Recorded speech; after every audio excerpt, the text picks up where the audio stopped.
Welcome to The Neighborhood, a Mr. Rogers tribute podcast. As always, I'm your host, Rick Lee James of rickleejames.com, and I run the Mr. Rogers Quotes Twitter account found at Mr. Rogers Say. As we again walk into this podcast neighborhood, I want you to know that no matter where you are from, you are welcome here. I'm glad to be your neighbor.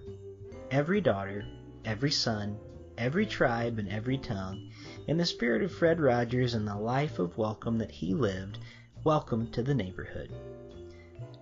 This week in the neighborhood, we're going to be talking with Eileen Hunt Botting. Eileen is a mild-mannered political theorist, an author, and a professor of political science at Notre Dame. Eileen recently published an essay called Welcome to the Neighborhood of Solitude, which looks at Mr. Rogers' neighborhood through the lens of the COVID-19 pandemic. Eileen stopped by for a visit today, and I'm so glad that she has. Eileen Hunt Botting, welcome to the neighborhood. Thank you very much. It's such an honor to be here. Well, I am very glad to be able to have a visit with you today, and your piece is so well written, and so I can't wait to talk to you a bit about that today. But before we actually talk about your article, everyone seems to have a story about a way that Fred Rogers has touched their life personally in some way, especially the guests that come on this show, it seems like. So I want to begin today by asking you, Eileen, what is your Fred Rogers story? Well, my story is that I grew up watching the show. I was born in 1971, so you could say I was born at the peak opportunity for becoming a fan of Mr. Rogers in the United States of America. And my parents were huge believers in propping me and my younger brothers up in front of the TV with pillows and basically compelling us to watch Mr. Rogers as much as was physically possible. And I probably watched it twice a day because I believe on PBS in those days, it was on every morning and every afternoon, I think before Sesame Street was on. So I watched it twice a day, probably for the bulk of the 1970s. But the most formative dimension of this experience of growing up watching Mr. Rogers was his idea of the land of make-believe. And what I loved the most about Mr. Rogers' Neighborhood, the show, was how he would use the trolley to enter into this magical, imaginative world every episode, which was essentially the core of every show. And so in some ways, what he taught me at a very young age, maybe as early as my toddler years, was that within each and every one of us is this imaginative world that we can choose to enter at any time and find solace, resources for combating boredom, resources for relearning how we ought to relate to one another as neighbors in our families and in society. Well, thank you for sharing that with us, and so many things that you said. I know that all of our listeners who have watched the show are probably thinking, yep, I feel that way too. There's an interesting camaraderie that we all, I think, feel together with our Fred Rogers stories. Well, you recently published an article called Welcome to the Neighborhood of Solitude, and you can find it online if you look up your name or if you look up that article.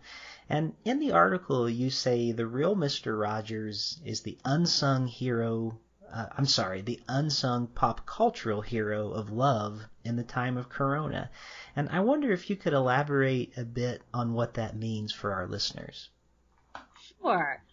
Well, as I'm sure everyone knows, very early in the COVID-19 pandemic, people started using the phrase love in the time of Corona. Of course, this is an allusion to the famous novel by Gabriel Garcia Marquez, Love in the Time of Cholera. And I noticed this on Twitter and Facebook and other social media, including the news media. I noticed that Gabriel Garcia Marquez's son wrote an op-ed in the New York Times using the phrase and reflecting on why his father's novel was so powerful now for us in the age of COVID-19. So I was writing my essay on Mr. Rogers during this time. I started writing my essay in April, so while I was still in quarantine. And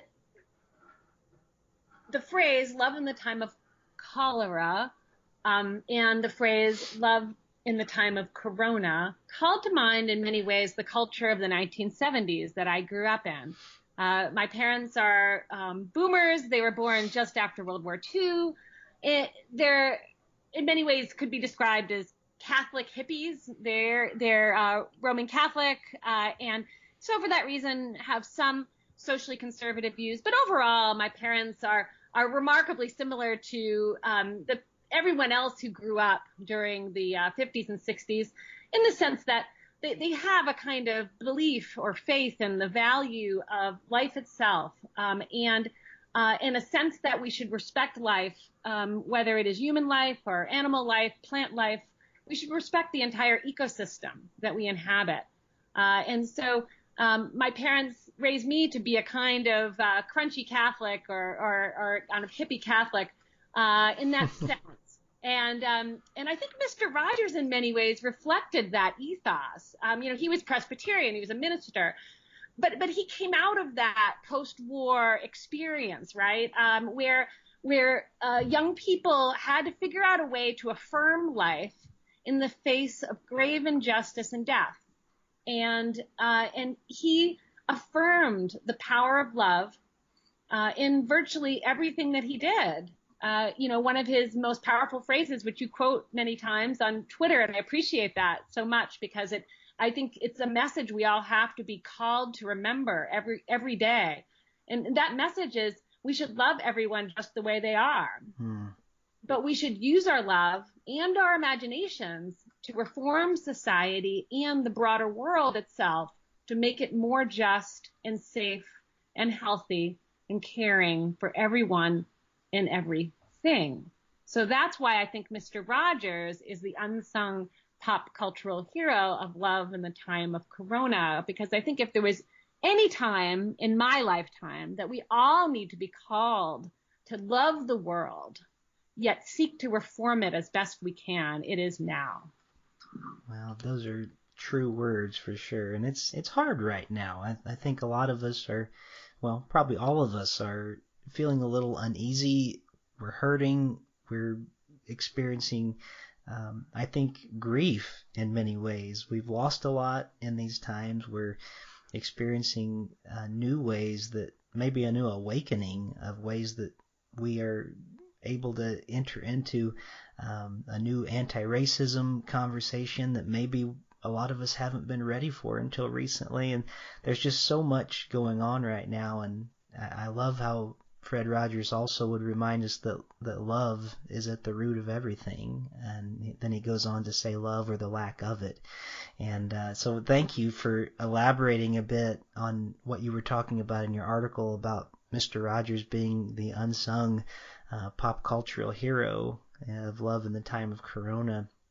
We're going to enter a little bit into some philosophy this morning for our listeners. And if they haven't read him, I have to be honest, I haven't read a ton, but I have read some of the works of Slavoj Žižek. I always have trouble saying his name when I have to pronounce it. But you write about him actually in your article as well. And in the article you write about Žižek's response to 9/11. And he wrote something called Welcome to the Desert of the Real. And I wonder if you might give our listeners a bit of insight into Žižek's thought in that work and how Mr. Rogers' Neighborhood compares with what he calls the desert of the real. Yes.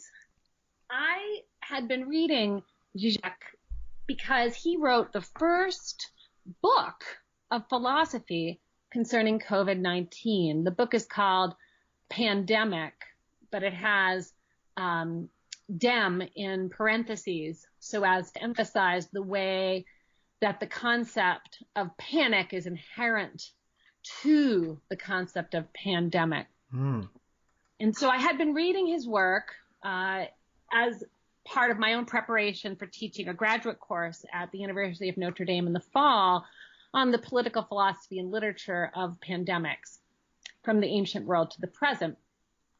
But as part of the process of reading Žižek's new work, Pandemic, I recollected his earlier and equally famous work, Welcome to the Desert of the Real, which he published in the wake of 9/11 in 2002. And in that book, Zizek talked about how the experience of seeing the Twin Towers come down was a bit like going down the rabbit hole in the Matrix. Now, I'm sure your listeners are familiar with the 1998 film, I believe, Sure. The Matrix. And in that film,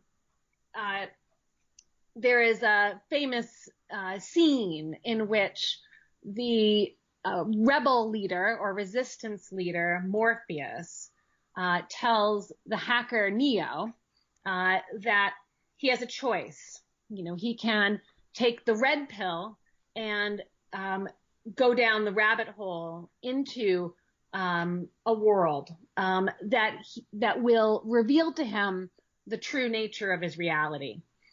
And the revelation of that true reality will hurt.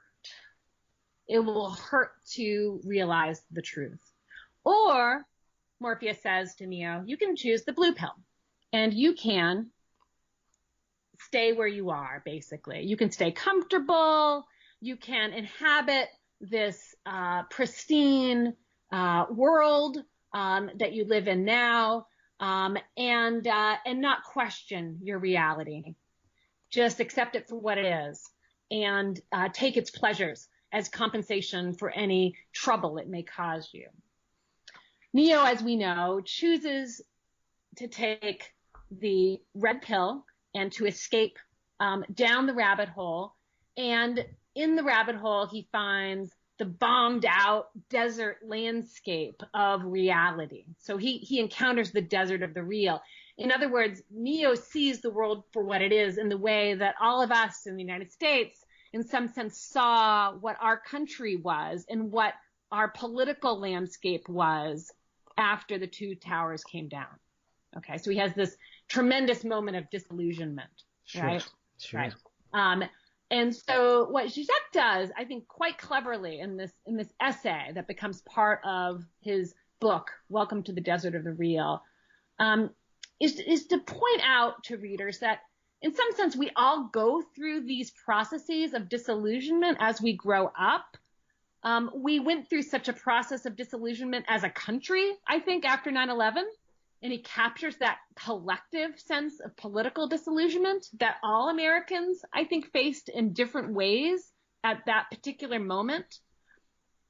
We realized in some sense, that the real world is actually this bombed out landscape. But we also realized that it was in desperate need of our rehabilitation. Okay, so we realized what we needed to do is transform that desert landscape into something better, more just for everyone through the work of love and imagination. Or some of us did, right? Yeah, some of us, sure. But I think Zizek's point is that we ought to have that realization. We ought to be working toward a more just order for everyone. Now, he's a communist. He endorses socialism as the solution. I think in some sense, he has a point there, especially during the pandemic, because we've seen the ways in which our current crisis, which many people have pointed out is a kind of parallel to 9/11 in the way it's really traumatized our nation, right? Oh, true, yeah. Kind of overturned many of our assumptions of what our country stands for and what it's capable of doing, whether its forms of government are enough to protect its people and so on.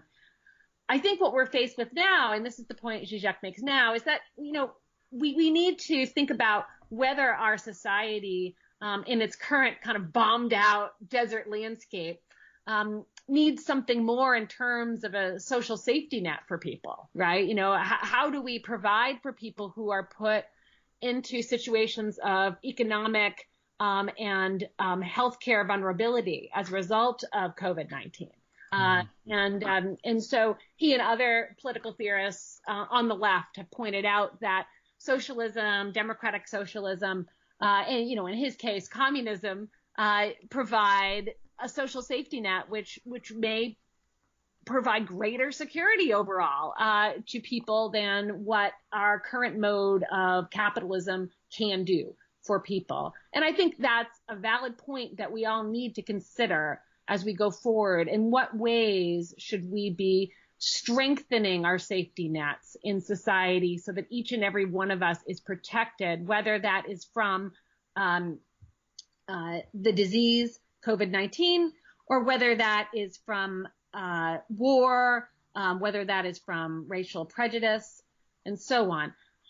I think Mr. Rogers would probably, interestingly, be on board some of what Zizek is saying. I didn't have time to go back and research whether Mr. Rogers had ever responded to anything Zizek had ever said, especially in 9/11. But I think the spirit of Mr. Rogers' Neighborhood is one in which there is a robust social safety net, that no neighbor left behind, and we should all be working to help each other, right. Not simply look for the helper, but to be the helper. Exactly. Yes. And I think that what Zizek's work does is make a kind of surprisingly similar point to Mr. Rogers' Neighborhood. So let me just tease out the metaphor a little bit further, or the analogy a bit further for the listeners out there. Please, yes. If we think about the trolley in Mr. Rogers' Neighborhood as the force of the imagination that can take us to a reimagined version of our present reality, we can think about the trolley as the red pill, right? In some sense, right? It takes us into this world where the scales fall down, right? We see the bombed out reality for what it is. But we also are empowered, because what happens to Neo once he chooses to go down the rabbit hole? He realizes he has this transformative power of not only imagination, but love, right? Because remember, it is his love for Trinity that literally saves the world. Right, yeah. And that is in itself a profoundly Christian message. And I think that's one that's at the core of Mr. Rogers' Neighborhood as well. And so if we choose to go down the rabbit hole, to go into the land of make-believe, right, take the risk of that journey, to use our imagination, to tap into it, to reimagine what it means to be a loving neighbor, not only in that virtual world, but in the real world, and thus remake that world in a way that is benevolent and just for all, then we will have done the right thing. So I would argue that the land of make-believe is like the Matrix when we enter it with our eyes open to the need to transform our realities, whether that's our social realities, our political realities, or our environmental realities, through love and imagination. So that's very interesting, and I like the idea of, and maybe I'm not saying it exactly right, but in my mind, how I see it a little bit is we're taking the trolley into the land of make-believe to what may actually be an escape to the real world, the world as the way it should be, and the way that we ideally would like it to be. We're learning these lessons about what it means to care for each other. But also I think it's interesting the way too that Fred Rogers always made space in his show to talk about very, very hard things, and whether it was in the land of make-believe or whether it was, in his home, which was a really a fictionalized version of Fred Rogers in his home, in his neighborhood, and you talk about that some in the article as well. What's so interesting about him and his philosophy of life was when people would meet him in real life, they'd say he's even more like Mr. Rogers in real life than than he was on TV, And I really do think it was his use of imagination of trying to help us live into that as the real world, and we really do care about our neighbors like that. And I really appreciated your analysis and the way that you cover so many really interesting things in your article, whether it be Zizek or getting into the Matrix or the way that Fred Rogers was in that neighborhood. And I'm just sitting here thinking as I listen to you today, your students at Notre Dame must just feel very fortunate to get to sit and listen to you in the class whenever they have the chance to be in class. I know it's been some time for sure, but you have quite a gift for being able to explain things in a way that very complicated things in ways that make it very easy to understand. Well, I'm hoping with all this experience I'm getting with doing podcasts like this, that I might be able to publicly post some of the lectures from my class in the fall, so that people beyond Notre Dame can enjoy some of the points I'm making about the relationship between literature and television and film, and the ethics of not only surviving a pandemic, but even potentially realizing justice and good in the pandemic for everyone. And so I'm hoping to make some of my lectures public. But I really appreciate the kind words. I'm pretty sure watching Mr. Rogers taught me how to do literary criticism of things like television and film. In fact, one of my earliest memories of learning how to critically interpret text was from a very young age, looking at television shows like The Love Boat or Fantasy Island, some of those shows that I graduated to after watching Sesame Street and Mr. Rogers for the first decade of my life, and realizing that every single episode had virtually the same story, but I think Mr. Rogers' Neighborhood, watching that show, it's self-conscious, meta-theatrical, it's self-conscious, meta-theatrical dimension. The way in which every single episode of Mr. Rogers was framed as an episode, right? An episode within an episode, as it were.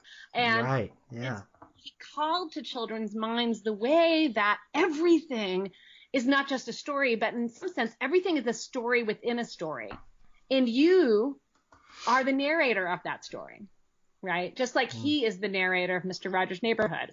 And so I think he empowered me as a very young person to see the ways in which human beings have this amazing talent for telling stories, but we also have this incredible talent for interpreting stories.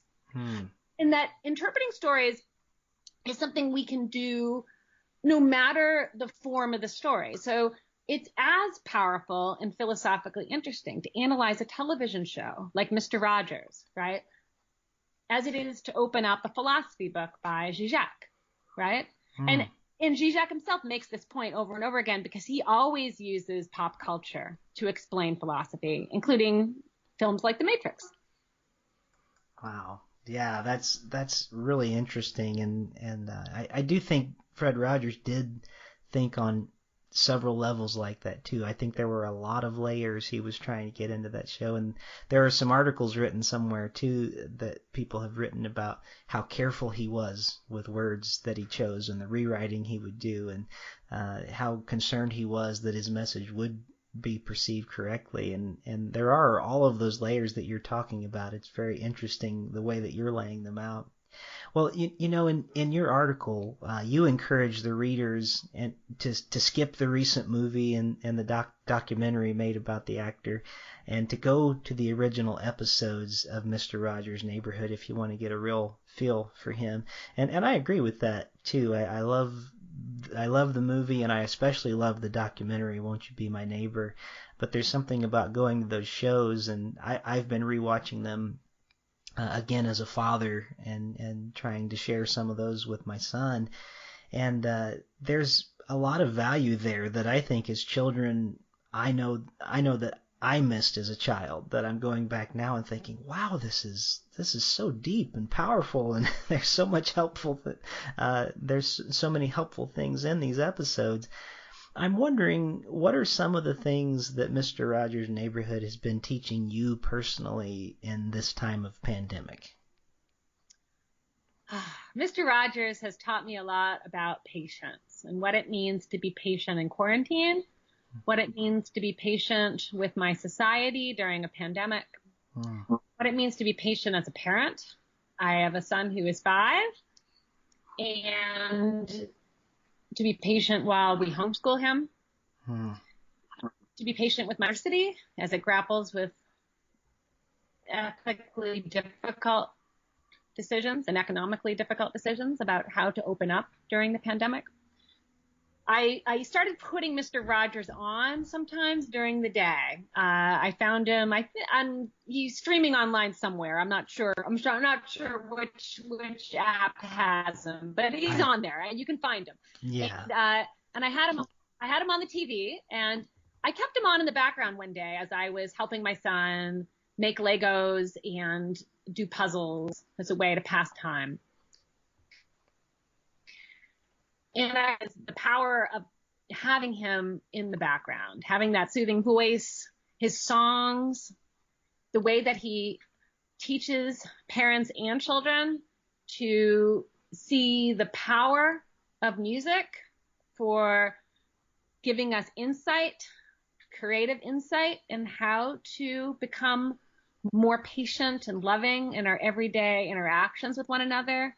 How to overcome frustration with something as simple as putting together a puzzle or a Lego set, teaching your child how to become more patient, how to take a rainy day and turn it into something meaningful and fun. So I wish I would do this more. I have to say, if I had any advice for myself during the pandemic, it would be to put Mr. Rogers on in the background more. Excellent idea. It is amazing the way that, I still feel like I'm learning every time I turn an episode on, and we don't watch it every day around my house, but I do know that if any of our listeners are wondering where they can watch some of the episodes, there's a lot of them on Amazon Prime. If people subscribe to I don't know if it's Amazon Instant Video, I guess is what it's called, but they have a number of the episodes there. And then there are free episodes you can watch on YouTube as well. And sometimes just going to some of those are such an encouragement to me, and a reminder of the world I want to be in, and the world that, I want to be one of the helpers. And I'm so glad that you stated that earlier, that we really can be people who strive to not just look for help around us, but I think that Fred Rogers was especially trying to teach us how to be those helpers too in times like this. Well, we're getting close to the end of our time together, and Eileen, I just want to thank you so much for being here today. You're such a great writer, though, and you have some new material that's coming out as well, and I want everybody to know I'm going to put links on our website at Welcome to the Neighborhood.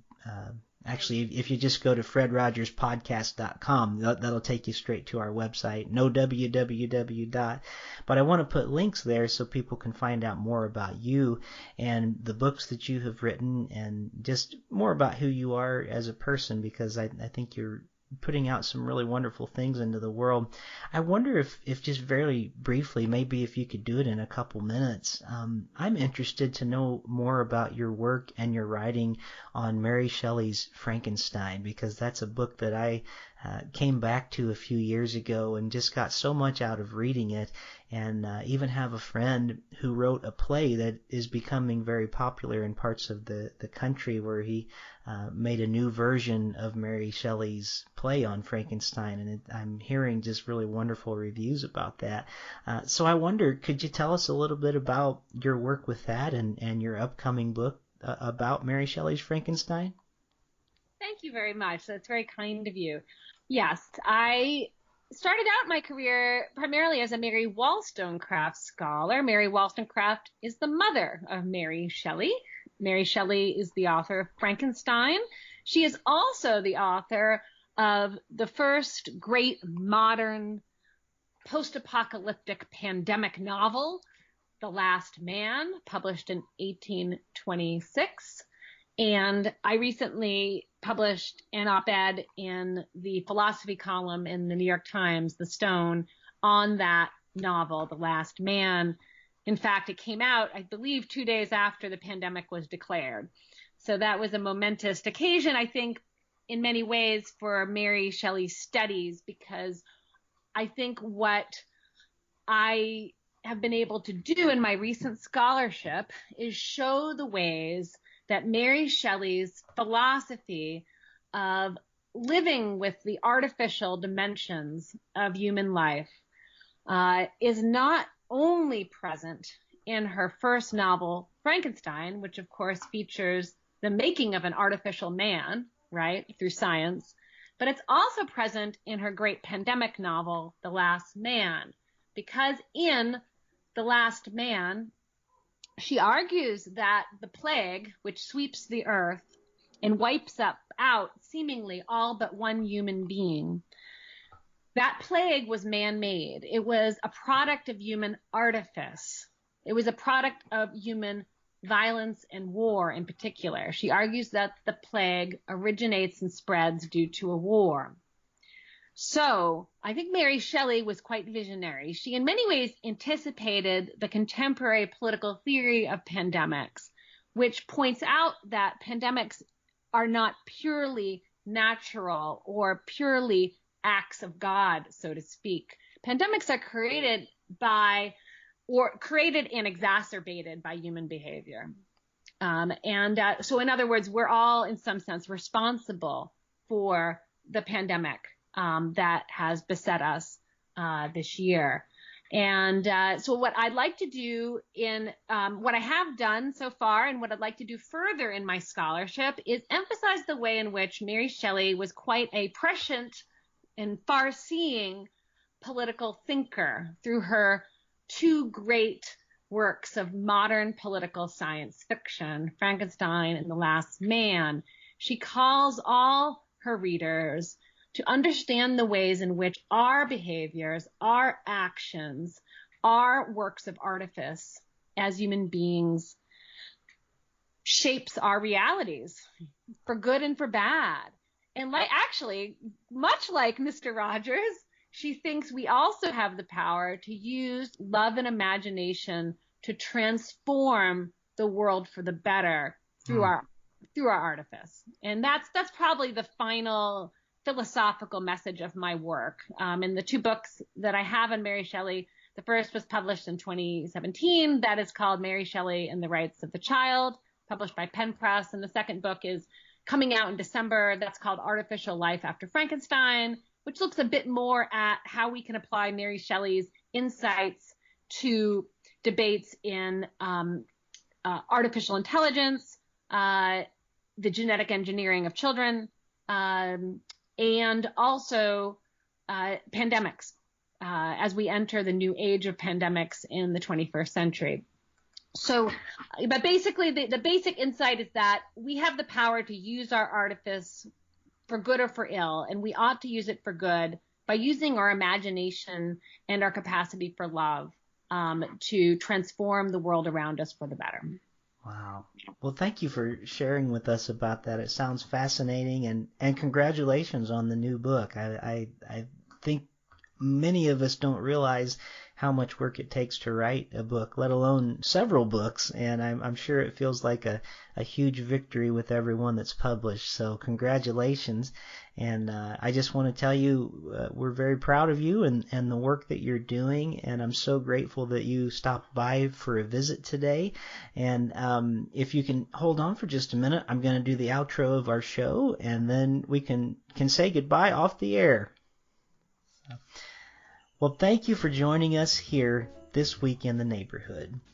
Music featured on the podcast today was Nouvelle Noël by Kevin MacLeod, and all other music is by Benjamin Tossett, found at bensound.com. I want to say a special thanks to my guest today, Eileen Hunt Botting, and to the Mr. Rogers Say community on Twitter at Mr. Rogers Say. You make my day very special every day. I'm your host, Rick Lee James. My personal Twitter account is at Rick Lee James. My website is rickleejames.com.